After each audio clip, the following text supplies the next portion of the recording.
Olá, mais um diário de bordo com a Prof. Mônica. Vamos abordar alguns tópicos do segundo bimestre. Foco narrativo em primeira pessoa. Narrador, personagem protagonista ou testemunha. O protagonista vive na pele, é dono da história. Eu vivi a trama. Eu conto, eu decido, eu vivo. O narrador testemunha, eu conto, mas é sobre o outro. É a sombra ao lado. É o amigo, é o vizinho. Tá ok? Aí nós temos a classe da terceira pessoa. Narrador é em terceira pessoa, foco narrativo. O observador e o onisciente. O observador narra por fora, né? A câmera discreta mostra só o que vê. Eu vejo, mas eu não entro. E o narrador onisciente é que tudo sabe. É o Deus da história. Faz juízo de valor. Eu vejo tudo, eu sei de tudo. Domina a história. Seguindo, nós vamos entrar aqui, né, na classificação de elementos da narrativa e estrutura da narrativa, fazendo aí essa visualização. Então, os elementos da narrativa, ele vai trazer narrador, né, se é personagem, onisciente, observador, o espaço, se é psicológico, uma memória ou do tempo, acompanha o relógio cronológico, personagens principais e secundários, enredo. Enredo é a sequência dos fatos, dos eventos que compõem a história. Aí nós temos a estrutura da narrativa, que traz a situação inicial, né? O conflito, um problema para ser resolvido, o clímax, o ponto mais alto da história, quem atirou, ela atirou, né? Quem morreu, vai morrer, sim ou não, sobreviveu. E o desfecho, a resolução do problema. Dentro dessa abordagem, nós vamos ver os advérbios, que nós temos de modo, de tempo, de lugar, por exemplo, hoje, aqui, na classificação das palavras. E nós temos as locuções adverbiais que nós precisamos observá-las dentro da frase. Em cima, de vez em quando, de repente, sem dúvida, de vez em quando, da ideia de frequência, né? De repente, a ideia de tempo. Em cima, ideia de lugar. Então, locução adverbial nada mais é que duas palavrinhas, uma preposição mais o advérbio. Duas palavrinhas que dão ideia de advérbio. Tá ok? Seguindo, análise de textos, análise de contos. Nós vamos fazer um seminário para trazer esses escritores que são importantes. E aí nós vamos lá. O foco também para o aluno identificar. O conto é uma história com começo, meio e fim, é um contexto fechado, direcionado. Por exemplo, um menino achou um gato misterioso e precisa entregar ao seu dono. Então, a história tem começo, meio e fim e é fechada. Com comparação com a crônica. Crônica vem da palavra cronos, tempo, então tem a ver com o nosso cotidiano. Por exemplo, pegar um ônibus de manhã na segunda-feira, a questão cômica e caótica de enfrentar um ônibus lotado na segunda-feira de manhã para ir ao trabalho. Como vai ser essa crônica? E as pessoas se identificam, né? Porque são histórias ali do dia a dia que o leitor se identifica. E tem crônicas ótimas. Usando a linguagem formal, figurada, brevidade, subjetividade, atualidade, humor. Efeitos de sentido, palavrinhas de duplo sentido. Eu gosto de usar essa. A menina viu sua irmã de binóculos no parque. A menina viu sua irmã de binóculos no parque. Quem tava com binóculo? Com binóculo? Quem? A irmã ou a menina? Palavras que dá a ideia de duplo sentido. Você precisa perceber, ter mais informações para saber qual é a mensagem que ela está querendo falar. Ironia, dizer o contrário do que se pensa, né? Com a intenção de criticar ou provocar humor, ser irônica, né? Como ele é bonito, né? Como ele é bonito, que... Ai, ai. Pronomes demonstrativos. Este, esse, aquele, isto, aquilo. E saber que este tá perto, essa tá ao lado e aquele tá distante. Isso e aquilo também são pronomes demonstrativos que têm o sentido mais geral. Anáfora e catáfora. Detalhes aqui. Anáfora é nostálgica e a catáfora é curiosa. Eu fiz uma anotação aqui bem interessante. Então, a anáfora olha para trás, para o aluno gravar. E a catáfora olha para frente. dentro do contexto da língua portuguesa. Quando um pronome, geralmente é um pronome, ele retoma algo que já foi mencionado antes na anáfora. Então, anáfora é quando eu tenho um pronome que ele já foi mencionado antes. A Ana olha para trás, ok? João comprou um carro novo. Usa o pronome ele está muito feliz. Quer dizer, se ele se for uma questão de análise de anáfora ou catáfora, se já mencionou o João e tá usando ele, só para não repetir João várias vezes, é uma anáfora nostálgica, olha para trás. Catáfora é uma curiosa. Ela olha para frente. Vamos lá. Antecipa quando algo que ainda vai ser mencionado na frase. Eles só pensam em uma coisa. Então, quer dizer, eles só pensam em uma coisa. Então, ainda não foi mencionado esse pensamento, essa coisa. Ela vai vir para a catáfora curiosa, vai trazer a mensagem na frente. Então, ele só pensa em uma coisa, viajar pelo mundo. Então, a catáfora, a informação vem na frente, a anáfora, a informação já está sendo repetida, precisa ter esse conceito estabelecido.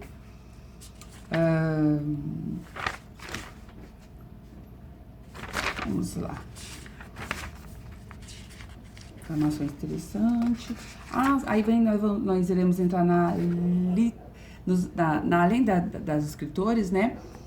Nós vamos entrar também na literatura indígena. Literatura indígena é uma produção artística literária criada por pessoas indígenas, quer dizer, são pessoas que sentem na pele a sua cultura, a sua história. Literatura indigenista.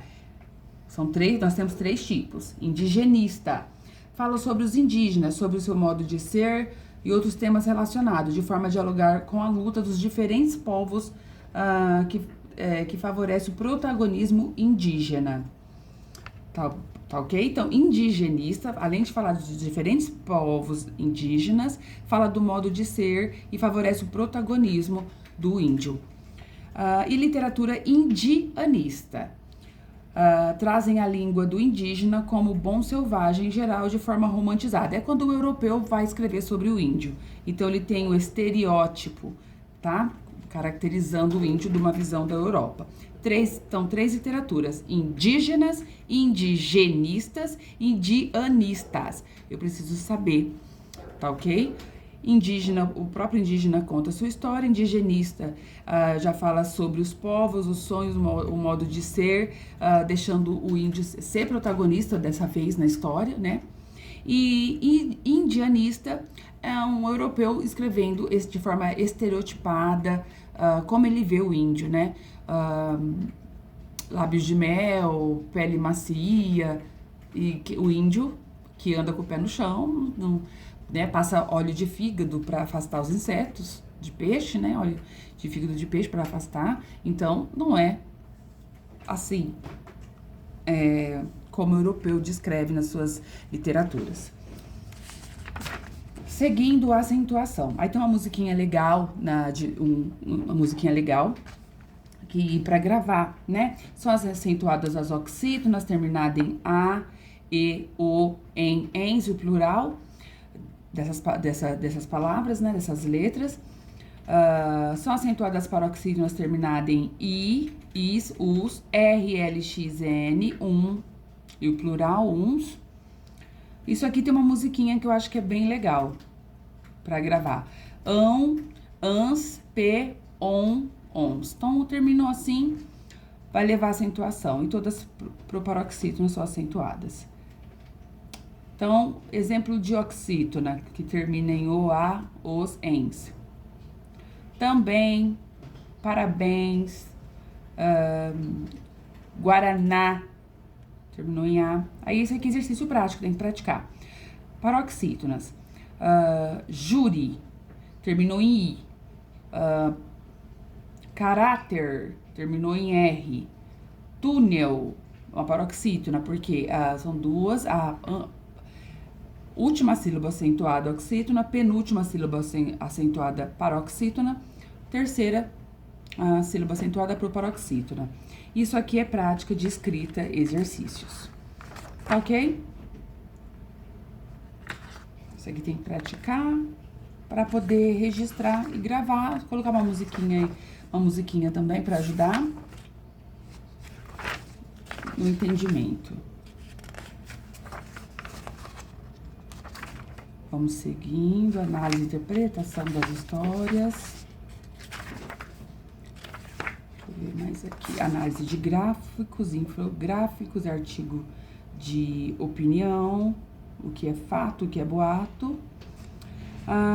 O que é coesão referencial e coesão sequencial. Isso aqui também é bem interessante e cai. Isso aqui cai na prova para analisar. Já acabei as perguntas. A coesão referencial, ela evita a repetição de palavras de ideias. Ela usa pronomes, sinônimos, hiperônimos, hipônimos e elipse. A coesão sequencial, também tem um conceito aqui. A coesão sequencial, ela garante a progressão de ideia, usando conjunções, advérbios, expressões adverbiais. Então, hiperônimos é específico. Por exemplo, quando eu falo gato, o hiperônimo é gato e o hipônimo seria animais. Tá ok? Eu falo animais, se for para classificar na coesão referencial, hipônimos seria o animal. E o hiperônimo seria gato, especificando exatamente. Hipônimo, frutas. Hiperônimo, maçã. Ok? Frutas, hipônimo, que é o geral, e o hiperônimo específico. A uva, ok?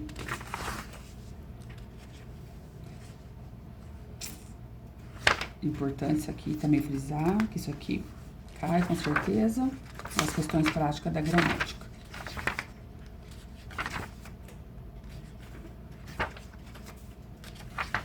Análise de infográfico. Colocação pronominal. Isso aqui também precisa ser bem trabalhado, nessa colocação pronominal. Muito simples, bem tranquilo, tá ok?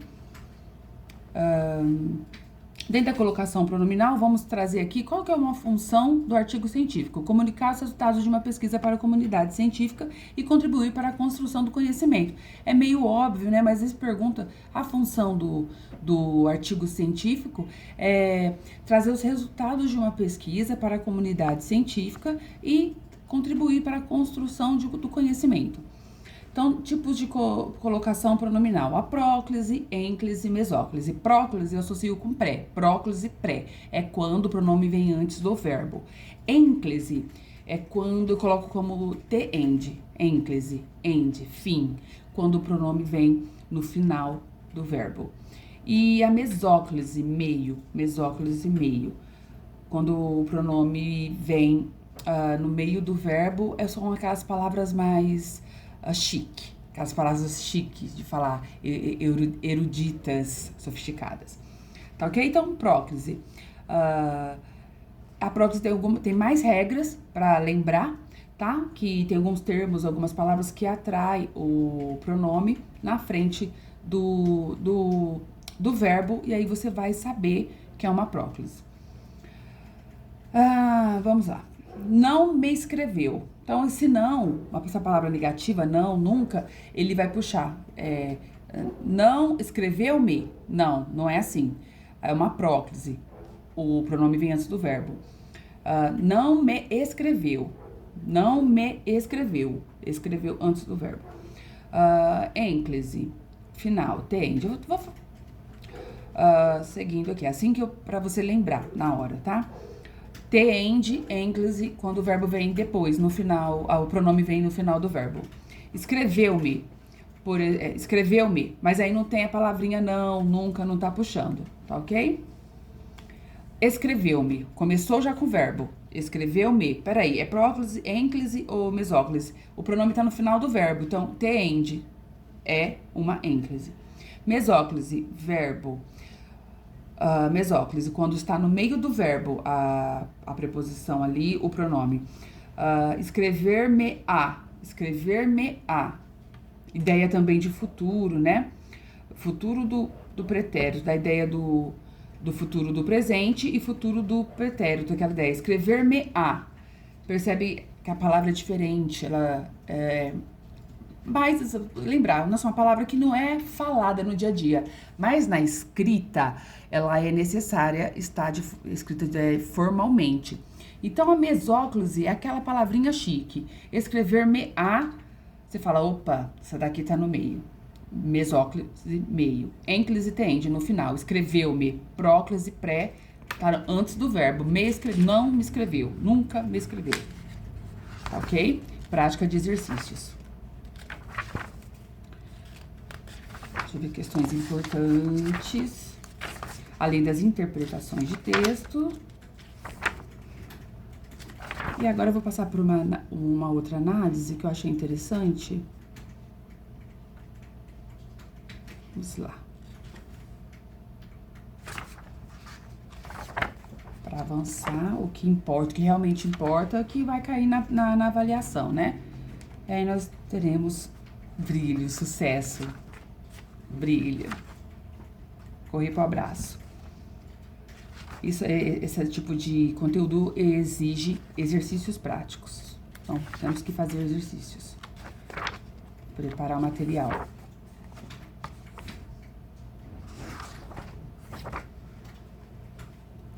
E aí, na literatura, aí, nós vamos retomar o romantismo com um pouquinho mais de profundidade. Almeida Garrett.